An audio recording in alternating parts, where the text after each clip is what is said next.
వాగర్థావివ సంపృక్తౌ వాగర్థ ప్రతిపత్తయే జగతః పితరౌ వందే పార్వతీ పరమేశ్వరౌ. దూరీకృత సీతార్తి ప్రకటీకృత రమవైభవస్ఫూర్తి దారిత దశముఖ కీర్తి పురతో మమ భాతు హనుమతో మూర్తి. నమో మహద్భ్యో ఋషిభ్యో గురుభ్యో నమః. భగవంతుడు ఎంత ప్రాచీనుడో సనాతన ధర్మం అంత ప్రాచీనం. ఆయనతో పాటు వచ్చింది ఈ ధర్మం. ఇది విశ్వనియమం, ఇది సనాతన ధర్మం. అందుకే ఏష ధర్మ సనాతన కృతేషు ప్రతికర్తవ్యం. కృతజ్ఞత తెచ్చుకోవడం అనేది సనాతన ధర్మం అని సముద్రుడు చెప్తే మైనాకుడు సర్వసన్నద్ధుడై వెంటనే తన యొక్క శిఖరాలను పైకి వచ్చేలా లేస్తున్నట్ట. హనుమంతుడు ఎగురొస్తున్నాడండి. దూరం నుంచి చూశాడు. ఇదేమిటి ఏదో అడ్డొస్తుంది అనుకున్నాడు ఆయన. ఎందుకంటే అంతవరకు లేదు, హఠాత్తుగా పైకి వస్తుంటే ఎలా ఉంటుంది? దీన్ని ఎలాగైనా ఎదుర్కొంటానని చెప్పి స్వామివారు వేగంగా ఎగిరి వచ్చి ఆ పైకి వచ్చినటువంటి ఆ పర్వతం యొక్క శిఖరాల్ని తన యొక్క వక్షస్థలంతో ఒక తాపు తగిలించట. తాకిడికి ఆ పర్వతం కదిలిందిటండి ఒక్కసారి. అయితే దివ్య పర్వతాలకి దివ్య వృక్షాలకి కనబడే స్థావర రూపంతో పాటు కనబడని దేవతా రూపం ఒకటి ఉంటుంది. వీటిని అధిదేవతలు అని అంటారు. నైమిష అరణ్యం, ఈ అరణ్యంలో మనకు చెట్లు చేమలు కనబడతాయి, కానీ అనేక మంది వనదేవతలు ఇక్కడ ఉంటారు. అలాగే గంగానదికి వెళతాం, మామూలు నీరు కాదు, అది గంగాదేవి. ఇలాగ ప్రతిదానికి ఒక అధిష్టానము అనబడే ఒక రూపం ఉంటుంది, అది దేవతా రూపము. బయటికి కనబడే స్థావర రూపము అందరి కళ్ళకి కనబడుతుంది. దేవతా రూపం మాత్రము యోగ దృష్టి ఉన్న వాళ్ళకి, ఉపాసనా దృష్టి ఉన్న వాళ్ళకి మాత్రమే కనబడుతుంది. మనకు కనబడలేదని లేదనరాదు, అది తెలుసుకోవాల్సినది. కనుకనే అక్కడికి వెళ్ళి మనం ధ్యానం చేస్తాం. ఎందుకంటే ఈ జంతువులకి వాళ్ళకి లేనిది మనిషికి ఉన్నది భావన. యోగులకున్నంత దర్శన శక్తి మనకు లేకపోవచ్చు, కానీ శాస్త్రంలో చెప్పింది భావించగలిగే భావనాశక్తి ఉంది కదా. అందుకు భావనాశక్తితో ఆ నది దగ్గరికి వెళ్ళినప్పుడు ఆ దేవతని తలంచుకుని స్నానం చేస్తే అది పుణ్యఫలాన్ని ఇస్తున్నది, ఇది తెలుసుకోవాలి. అలాగే పర్వతాలకు కూడా అధిదేవతలు ఉంటారు. ఇంత ఎందుకు చెప్పుకున్నామంటే మైనాకుడనే పర్వతానికి మైనాక పర్వత అధిదేవత ఉన్నాడు. అందుకే ఆయనకు 2 రూపములు ఉన్నాయని వర్ణించారు. స్థావర రూప, జంగమ రూప. స్థావరం అంటే స్టాటిక్, కదలకుండా ఉంది. జంగమ రూపం అంటే మొబైల్, కదులుతున్నటువంటి స్వరూపం. అందుకు ఆ జంగమ రూపంతో మైనాకుడు తన పర్వతం మీద తాను నిలబడ్డట. హనుమంతుడు అంత గట్టిగా తాకితే ఆనందించేటండి ఆయన. ఆ మహానుభావుని స్పర్శకి ఆనందించి తన శిఖరాల మీద తానే దేవతా రూపంతో నిలబడి ఆంజనేయ స్వామిని చూసి నమస్కరించేట. అవతలవాడు తనను చూసి నమస్కరిస్తూ ఉంటే దాటి వెళ్ళిపోరాదండి. అందుకే హనుమంతుడు ఒక్కసారి అటు తిరిగి చూశాడు, ఎవరు నువ్వని. నన్ను మైనాకుడు అంటారు నాన్న, మీ నాన్నగారి దయవల్ల నేను ఇలా ఉన్నాను, అందుకు నేను కృతజ్ఞత తీర్చుకోవాలి. కాసేపు ఈ పర్వతం శిఖరములపై కూర్చొని నువ్వు ఆతిథ్యం స్వీకరించు. ఎంత చక్కగా అడిగాడు చూడండి మైనాకుడు. ఆతిథ్యం స్వీకరించమని అడిగితే హనుమంతుడు ఎంత దయ ఆయన చూపిస్తున్నాడో చూడండి. ఇది ఒకటి తెలుసుకోవాలి. అవతలి వాళ్ళు మనకి ఏదైనా ప్రేమగా ఇస్తే దాన్ని మనం కఠినంగా తిరస్కరించరాదు, ఇది తెలుసుకోవాలి. మన ఇంగ్లీష్లో సంప్రదాయం ఉంది, ఏదైనా ఎవరైనా మనకి ఇస్తే నో థ్యాంక్స్ అంటాం. అవన్నీ పెదవి మాటలే. అసలు సంస్కారం ఏంటో హనుమంతుడి దగ్గర చక్కగా నేర్చుకోవాలి. అని ఎంత చక్కగా మాట్లాడాడంటే ఆ పర్వతాన్ని నిమిరెట్టండి ఒక్కసారి, ఎంత ప్రేమగా నిమిరి నువ్వు నాకు ఆతిథ్యం ఇచ్చినట్లే అన్నాడు. ఎంత గొప్ప మాట. ఈ మాట చాలా ఒక పదునైన ఒక మంత్ర సంకేతం ఉంది ఇందులో. చాలామంది ఇది కథ అనుకుని దాటిపోతుంటారు, కానీ ఇక్కడే అతని మంత్ర సంకేతం మనం పట్టుకోవాల్సింది ఉంది ఇక్కడ. ఇందులో విశేషం ఏంటంటే నువ్వు నాకు ఆతిథ్యము ఇచ్చినట్లే అన్నాడు. ఎందుకు అలా అన్నాడు? అలా అని నేను ముఖ్యమైన కార్యం మీద బయలుదేరుతున్నాను, మధ్యలో విశ్రాంతి తీసుకోనన్న ప్రతిజ్ఞ. అది నెరవేరే వరకు కూడా నేను ఎక్కడా విశ్రాంతి తీసుకోను. కాబట్టి నువ్వు అన్యదా భావించవద్దు, నేను బయలుదేరుతున్నాను. నువ్వు నాకు ఆతిథ్యం ఇచ్చినట్లే, కృతం ఆతిథ్యం, నువ్వు నాకు ఆతిథ్యం ఇచ్చినట్లే అని చెప్పి బయలుదేరాడు స్వామి అక్కడి నుంచి. ఇది చాలామందికి తెలిసిన కథే, కానీ ఆ తర్వాత ఏం జరిగిందో చాలామందికి తెలియదు. అది చెప్పుకోవడం ఇక్కడ. ఏం చెప్తున్నాడు స్వామి ఇక్కడ? ఆతిథ్యం ఇచ్చినట్లే అని చెప్పాడు. ఎప్పుడో హనుమంతుడు వెళ్ళిపోయాడు. వెళ్ళిపోయిన తర్వాత ఏం జరిగిందంటే ఇంద్రుడు దేవతలతో సహా మైనాకుడి దగ్గరికి వచ్చాడండి. ఇది అద్భుతమైన అంశం ఇక్కడ. వచ్చి ఇంద్రుడు అంటాడు చూసి ఒక్కసారి మైనాకుడితో, హిరణ్యనాభ శైలేంద్ర పరితుష్టోస్మితే భృశం. నువ్వు చేసిన పని నాకు చాలా ఆనందం కలిగించిందయ్యా మైనాకుడా. నువ్వు హనుమంతుడికి ఆతిథ్యం ఇవ్వడానికి సన్నద్ధమయ్యో చూసావు, అది నాకు చాలా ఆనందం కలిగించింది. ఇవాళ నీకు నేను ఒక వరం ఇస్తున్నాను. ఇంక నువ్వు ఆ మూల అలా కూర్చోవలసిన అవసరం లేదు, నువ్వు ఎక్కడైనా యథేచ్ఛగా విహరించవచ్చు, ఇది నేను నీకు ఇస్తున్న వరము అని ఇంద్రుడు వెళ్ళిపోయేట. ఇది కూడా మనం చదివి దాటి వెళ్ళిపోతే మళ్ళీ తప్పు చేసిన వాళ్ళం అవుతాం. ఇక్కడ ఈ సన్నివేశంలో ఉంది ఒక రహస్యం. ఏమిటి ఇందులో ఉన్న సంకేతం? నిజానికి ఈ మైనాకుడు ఏమైనా చేశాడా అండి? ఇతడి వల్ల హనుమంతుడికి ఏమైనా ఉపకారం లభించిందా? మరి ఇంద్రుడు వచ్చి వరం ఎందుకు ఇవ్వాలి? పోనీ నిజంగా ఆతిథ్యం హనుమంతుడు పుచ్చుకొని ఉంటే, హనుమంతుడికి నువ్వు ఆతిథ్యం ఇచ్చావు గనక, విశ్రాంతి తీసుకోవడానికి అవకాశం ఇచ్చావు గనక నీకు వరం ఇస్తున్నాను అనవచ్చు ఇంద్రుడు. కానీ నిజానికి ఈయన ఆతిథ్యం ఆయన పుచ్చుకోనూ లేదు, విశ్రాంతి తీసుకోనూ లేదు. అటువంటిప్పుడు వరం ఎందుకు ఇచ్చాడు? ఇది పట్టుకోవాల్సింది. ఇది ఉపాసన రహస్యం ఇక్కడ పెట్టాడు వాల్మీకి. భగవంతుడు మనం ఇచ్చింది పుచ్చుకున్నాడా తిన్నాడా ఇవన్నీ పక్కన పెట్టండి, మనం ప్రేమగా ఆయనకు చూపిస్తే ఆయన సంతోషించి నేను పుచ్చుకున్నట్లే అన్నాడు. ఒక్క మాట చాలు, పుచ్చుకున్నట్లే అన్నాడు. ఎప్పుడో ఇచ్చినట్లే అయిపోయింది. ఇక్కడ ఇచ్చినట్లే అంటే ఇచ్చిన దానికి ఫలం ఇవ్వాలి కదా.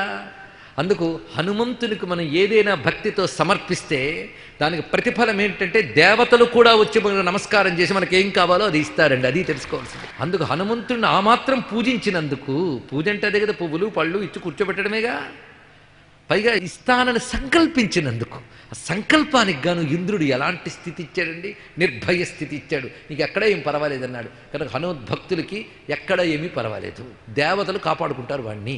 ఇది ఉపాసనా సంకేతాన్ని ఎలా పెట్టాడో వాల్మీకి రామాయణంలో సుందరకాండలో మనం పరిశీలించవలసిన అంశం. ఇది హనుమత్ కథలో మనం పట్టుకోవలసినది. అటు తర్వాత బయలుదేరి వెళుతూ ఉంటే జరిగిన మరొక చిత్రమైన అంశం. ఈయన వేగాన్ని చూస్తూ దేవతలందరూ వెళ్ళి హనుమంతుడిని ఒకసారి పరీక్షిద్దాం, ఈయన గుణం ఎలాంటిదో అనుకొని దాక్షాయణి అయిన సురస దేవి వద్దకు వెళ్ళారు. దాక్షాయణి ఆవిడే, అంటే దక్షుని పుత్రికలు అమ్మవారి అంశాలతో అవతరించారు కొందరు. అందరూ సురస నాగమాత అని ఒక మాట చెప్పారు. ఇవిడ ఒక నాగమాత, కొన్ని నాగశక్తులకి తల్లి ఈవిడ. సురస వద్దకు వెళ్ళి ముహూర్తం విఘ్నమాచరా, హనుమకు ఒక ముహూర్త కాలం విఘ్నం కలిగించి తల్లి అన్నారు. ఇక్కడ అంటే దేవతలు హనుమంతుని పరీక్షిస్తారా? వాళ్ళ రక్షణ కోసం వెళ్తున్నాడే, ఇందాక ఇంద్రుడు వచ్చి అన్నాడే, ఏమిటి ఇందులో విషయం తెలియాలి. దీనికి వ్యాఖ్యాతులు పెద్దలు చాలా మంచి అర్థాన్ని చెప్పారు. హనుమంతుడు వేగాన్ని చూసేట దేవతలు, ఈ వేగంతోగా నేను వెళితే అనుకున్న దానికంటే ముందు వెళ్ళిపోతాడు లంకకి. ఆ సమయం లెక్క కట్టి చూస్తే దుర్ముహూర్తం అవుతుంది. అప్పుడు అందుకు కాసేపు ఈయన్ని ఆపితే ఆ దుర్ముహూర్తం దాటిపోతుందిట. అందుకు వాళ్ళ పని చేశారు, సురసను అక్కడ ప్రార్థన చేశారు అని భాష్యకారులు మంచి అర్థాన్ని చెప్పారు అక్కడ. అందుకు ముహూర్తం విఘ్నమాచరా, ఒక ముహూర్త కాలము విఘ్నాన్ని కలిగించమని సురసని ఎప్పుడైతే ప్రార్థించారో ఆ సురస ఒక భయంకరమైన రూపం ధరించి వచ్చింది. అంతేకాని ఆవిడకి భయంకర రూపం సహజం కాదు, భయంకరమైన రూపాన్ని ధరించి వచ్చి హనుమంతునికి ఎదురుగా నిలబడింది. ఆంజనేయ స్వామి వారు చూశారు. ఒక్కసారి చూసి ఎవరా అన్నట్టు చూస్తే ఆమె చెప్పింది, నేను సురస అంటారు నన్ను, దాక్షాయని నేను. బ్రహ్మదేవుడు ఒక మాట చెప్పాడు, దేవతలు నన్ను కోరారు. అదేమిటంటే ప్రవిశ్య వదనే మే అద్య, ఇప్పుడు నువ్వు నా నోట్లో ప్రవేశించాలి. ఇది బ్రహ్మగారి మాట, దేవతల మాట. నేను సురసను. ఇప్పుడు హనుమంతుడు దీన్ని ఎలా ట్యాకిల్ చేయాలి? ఈ హనుమంతుడిని అలా పరిశీలించాలండి. అన్నిటికీ ఒకటే మందు కాదు, పిండికి పిడికి ఒకటే మందు కాదండి. ఎక్కడ ఎవరిని ఎలా ఎదుర్కొనాలో జాగ్రత్తగా తెలియవలసింది. మైనాకుడు మృదువుగా ఆతిథ్యం ఇమ్మన్నాడు, అది కూడా విఘ్నమే. కూర్చోబెట్టి కష్టపడి వెళ్ళిపోతుంటే కూర్చోండి తాగండి తినండి అంటే వెంటనే కొంచెం టెంప్ట్ అవుతారు ఎవడైనా. కానీ ఆయన ఏమాత్రము దానికి లొంగకుండా వెళ్ళాడు, ఆ విఘ్నాన్ని దాటాడు కదా. రెండో విఘ్నం చూడండి. అందుకే విఘ్న సంహారకుడు హనుమంతుడు, విఘ్న సంహారకుడు గణపతి. ఈ రెండు తత్వముల యొక్క సమన్వయం ఇక్కడ తెలుసుకోవచ్చు. విఘ్నాలు ఏ రూపంతో వస్తాయో తెలియదు మనకి. విఘ్నం అంటే ఎప్పుడు కఠినంగానే రావు, ప్రేమగా కూడా వస్తాయి. కొంతమంది ఇవాళ నేను ఉపవాసం చేద్దామనుకుని సిద్ధపడతారు పొద్దున్నే, ఎప్పుడు 10:30కి వేసి ఆకలి ఆ రోజు 6:30కి వేస్తుంది. అప్పుడు ఇంట్లో వాళ్ళు చూస్తారు, ఏంటి మొహం అప్పుడే వాడిపోయిందని. రోజు 1 గంటకి భోజనం చేస్తాడు, 9కి ఇంట్లో వాళ్ళు అంటారు మొహం చాలా వాడిపోయిందే, పాపం ఉపవాసం ఉండలేవేమో అనగానే వీడికి అప్పుడు ఇంకా నీరసం వస్తుంది. సరే ఈసారి కానీ తినేస్తాను కానీ మళ్ళీ ఎప్పుడు అలా ఆపకంటే తినేస్తాడు. ఇప్పుడు ఉపవాసాన్ని విఘ్నం ఎవరు? కత్తులు కటాలు పట్టుకు శత్రువులు కాదు, ప్రేమే. కనుక ఏది విఘ్నమో మనకు తెలియదండి. ముందు మైనాకుడు విఘ్నమే దాటాడు, ఇప్పుడు ఈ విఘ్నం దాటడం మరొకటి వచ్చింది. ఏది? సురస. ఆవిడేం చెప్పింది? నోట్లోకి వెళ్ళమంది, అమ్మ ఈ ఆటలన్నీ రిటర్న్లో చూసుకుందాం అన్నాడు ఆయన. పని సాధించుకొచ్చాక తిరిగి వచ్చినప్పుడు ఇవన్నీ మనం ముచ్చట్లాడుకుందాం అన్నాడు. వీలు లేదు, నేనేం చెప్పాను నీకు? ప్రవిశ్య వదనే మే అద్య, ఇవాళ ఇప్పుడే. పైగా ఇది ఆ తల్లి చెప్తున్న సురస అమ్మవారు. రెండవది దేవతల మాట, మూడవది బ్రహ్మగారి మాట.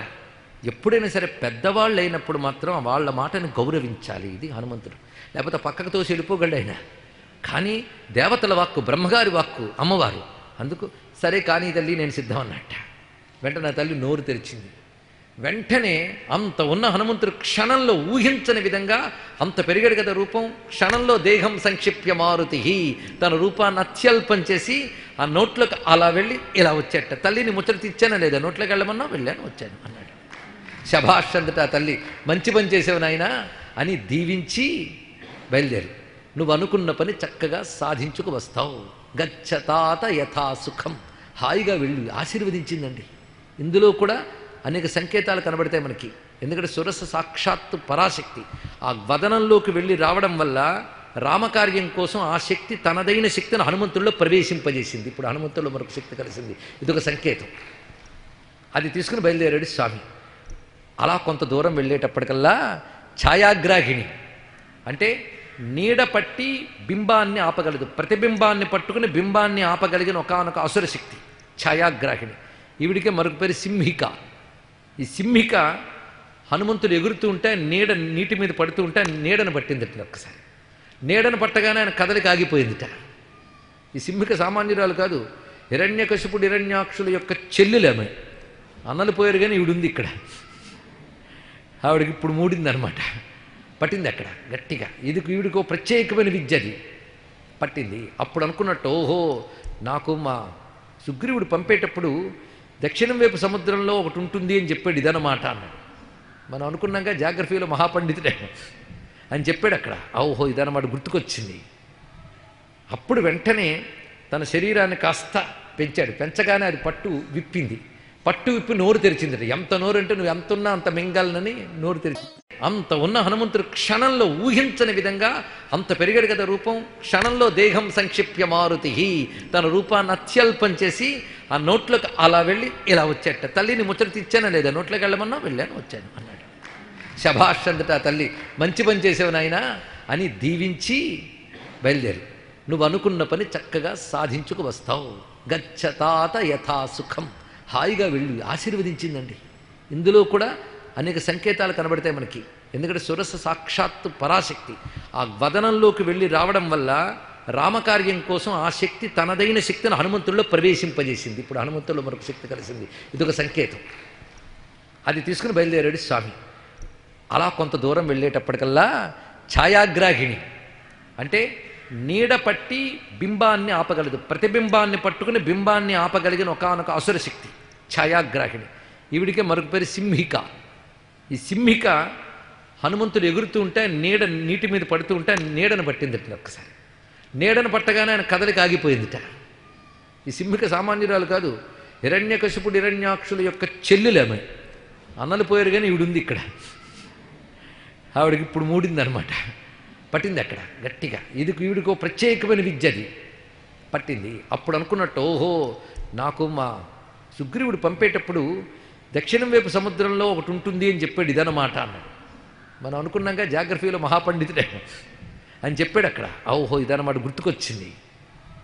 అప్పుడు వెంటనే తన శరీరాన్ని కాస్త పెంచాడు. పెంచగానే అది పట్టు విప్పింది. పట్టు విప్పి నోరు తెరిచింది. ఎంత నోరు అంటే నువ్వు ఎంత ఉన్నా అంత మింగాలనని నోరు తెరిచింది. నోరు తెరవగానే లోపల చూసేట ఆయన. అదే నోరు తెరిస్తే ఆవలిస్తే పేగులు లెక్కెట్టారంటే ఇదేనండి ఇక్కడ. ఆ లోపల చూసేట. లోపల ఏం చూసేట, మర్మస్థానములు చూసేట. ఇక్కడ అద్భుతమైన ఆయుర్వేద వైద్య విధానం చూపిస్తున్నాడు ఇక్కడ. శరీరం లోపల మర్మస్థానములు శరీరం లోపల ఉంటాయి. ఏ కేంద్రం దగ్గర నొక్కితే ఏ ప్రాణం పోతుందో అది మర్మస్థానములు. అవి ఆ మర్మస్థానములు అంటే ఏమిటో సుమారు 10 దాకా ఆయుర్వేదం వివరించిందండి ఇక్కడ. ఆ మర్మస్థానాన్ని పరిశీలించాడు నోరు తెరిస్తే. చూడండి ఇక్కడ అంత పరిశీలించి ఆమె ఏమిటి అంతున్నాడు కదా తిందామని అంత నోరు చాచింది. వెంటనే మళ్ళీ క్లుప్త రూపం ధరించి ఆ నోట్లోకి ప్రవేశించి ఆ మర్మస్థానాల దగ్గర ఉన్న భాగమల్ని ఛేదించి వేసి క్షేమంగా బయటకు వచ్చేట. ఆ రాక్షస సంహరింపబడింది. దేవతలు కుసుమ వృష్టి కురిపించారు స్వామివారిపై అన్నాడు ఇక్కడ. అంటే ఈ రాక్షసుని సంహరించడం ఎవరి వల్ల కాలేదు. అలాంటిది దేవతల వల్ల కూడా అసాధ్యమైనటువంటి పనిని సుసాధ్యం చేశాడు ఆంజనేయ స్వామి వారు. ఇక్కడ దీని తర్వాత స్వామికి ఇంకా విఘ్నం లేదండి, లంకకి వెళ్ళిపోవడమే. ఈ 3 విఘ్నాల మీద అనేక రకాల అంశాలు పెద్దలు భావించారు. ఎందుకంటే సుందరకాండాన్ని ఒక మంత్రశాస్త్రంగా, ఒక యోగ శాస్త్రంగా చూసిన పెద్దలు ఉన్నారు. ఆ భావంతో దీన్ని పరిశీలించవచ్చు కూడా. ఎందుకంటే శ్రీ విద్యా ఉపాసకులు కూడా సీతమ్మను లలితా త్రిపుర సుందరిగా భావిస్తూ సుందరకాండ పారాయణ చేస్తారండి నవరాత్రుల్లో మొదలైన వాటిలో. దానికంటూ ప్రత్యేక విధానం ఉంది. అస్య శ్రీ సుందరకాండ మహామంత్రస్య మహాకాళి మహాలక్ష్మి మహాసరస్వతి స్వరూపిణి శ్రీ సీతా మహాత్రిపుర సుందరీ దేవత. అదొక ప్రత్యేకమైన ఉపాసన రహస్యం. అది చెప్పాలంటే అమ్మవారి కథ అవుతుంది. ప్రస్తుతం మన హనుమత్ కథ కనుక నేను ఆ జోలికి వెళ్ళడం లేదు. కానీ ఉంది అని సూచన మాత్రం ఇవ్వడం జరుగుతుంది. అది శ్రీ విద్యలో కొన్ని సంకేతాలు సుందరకాండ ప్రారంభం నుంచి చివరి వరకు కనబడతాయి. అలాగే రాముడు, నారాయణుడు, ఆయన ఉపాసనా మర్మములు కూడా కనబడతాయి. మూడవది హనుమద్ ఉపాసన మర్మములు కనబడతాయి. యోగశాస్త్రం కనబడుతుంది మొత్తం. యోగం అంటే నిజానికి ఏమిటి? మూలాధారం దగ్గర ప్రాణాయామంతో కదిలినటువంటి కుండల్ని పైకి ప్రయాణించడమే కదా. హనుమంతుడు ఎవరు? పవనపుత్రుడు కదా. పవనం అంటే ఏమిటి? ఉచ్ఛ్వాస నిశ్వాస రూపంతో మనలో సంచరించేది కదా. దానివల్ల కలిగేది అంటే జ్వలించి లేచిన కుండలిని స్వరూపమేగా. కానీ హనుమంతునిక యోగ విద్యగా మనం ప్రాణాయామ విద్యగా పరిశీలించితే ఒక రహస్యాన్ని పెద్దలు ఇక్కడ చెప్తారు. ఇక్కడ బయలుదేరిన హనుమంతుడు పర్వతం నుంచి తన శరీరాన్ని కుంచింపజేయడం, తర్వాత విస్తరింపజేయడం, ఊపిరి బిగబెట్టడం, ఇవన్నీ ఎలా ఉన్నాయంటే కుండల్ని జాగరణ చేసేటప్పుడు యోగి ఏ విధంగా ప్రక్రియ చేస్తాడో ఆ ప్రక్రియ వర్ణనంతా అక్కడ కనబడిందంటారు యోగశాస్త్రం తెలిసిన వాళ్ళు. కుండల్ని జాగరణ జరిగింది. జాగరణ జరిగి అక్కడ 1000 కమలాలు ఆనందవనంలో ఉన్న త్రిపుర సుందరి దగ్గరికి వెళ్ళాలి. ఆ వెళ్ళేటప్పుడు 3 గ్రంథులు భేదించుకు వెళ్ళాలట. బ్రహ్మగ్రంథి విభేదిని, విష్ణుగ్రంథి విభేదిని, రుద్రగ్రంథి విభేదిని. ఆ 3 గ్రంథులు భేదించడమే మైనాకుణ్ణి దాటడం, సురసని దాటడం, సింహకిని దాటడం అని పెద్దలు వర్ణించారు ఇక్కడ.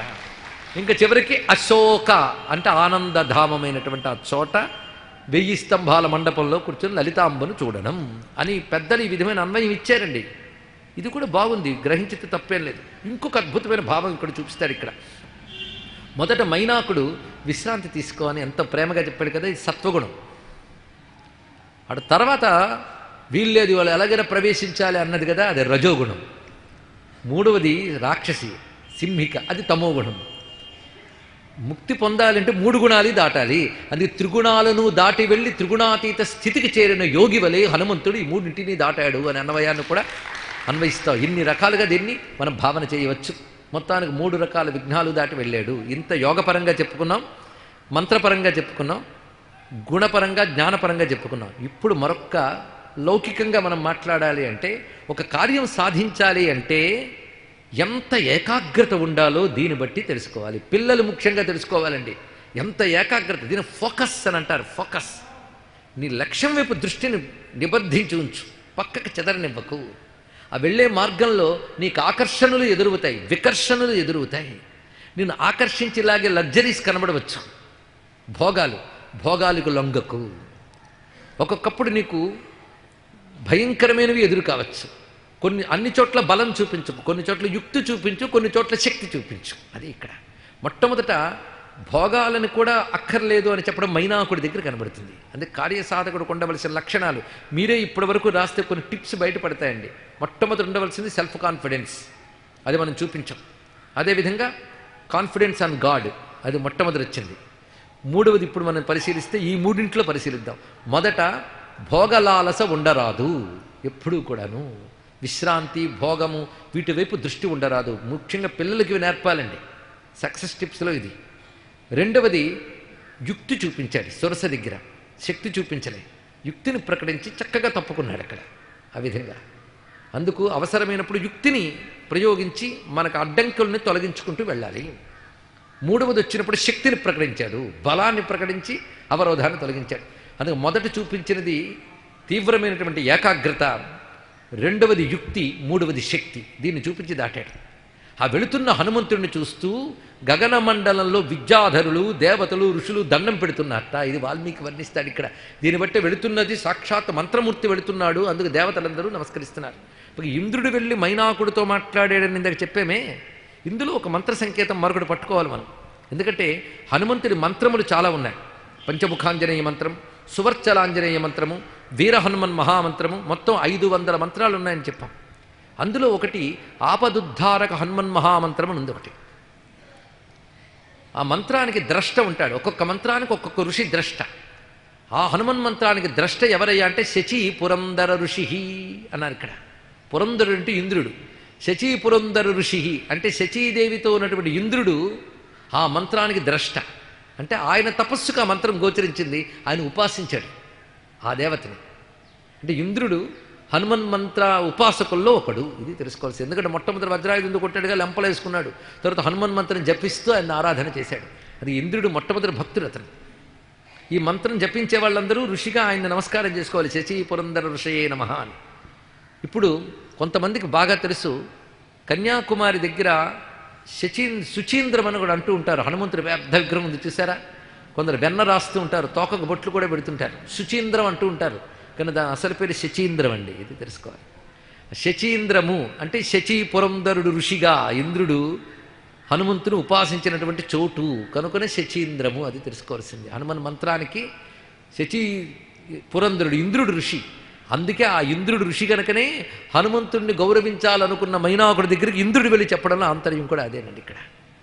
అలాంటి దేవతలు పైనుంచి చూసి నమస్కరిస్తున్నట్ట హనుమంతుణ్ణి. ఆయన రూపంలో రకరకాల అద్భుతాలు కనబడుతున్నాయి. సచారు నానావిధ రూపధారి, రకరకాల రూపములతో హనుమంతుడు ప్రయాణ సమయంలో దర్శనమిస్తున్నాడు గగన మార్గంలో. ఆ దేవతలు ఋషులు విద్యాధరులు నమస్కరిస్తున్నట్ట ఆయన్ని. ఒక చోట వర్ణిస్తాడు, ఆయన పర్వతం నుంచి ఎగిరినప్పుడే అక్కడ విద్యాధరులు గంధర్వులు వీళ్ళందరూ కూడాను పార్టీ చేసుకుంటున్నట్ట. ఎప్పుడైతే పర్వతం కదిలిందో వాళ్ళు భయంతో ఆకాశంలోకి ఎగిరిపోయేటండి. ఎగిరిపోయి ఏమిటా అని చూస్తున్నట్ట. అప్పుడు ఆ పర్వతంలో ఉన్న ఋషులు ఉన్నారే, వాళ్ళు చెప్పారు, ఇతను రామదూత, సాక్షాత్ రుద్రుడు, రామకార్యం కోసం బయలుదేరాడు అనగానే ఆ విద్యాధరులు పైనుంచి దండం పెట్టారట హనుమంతుని.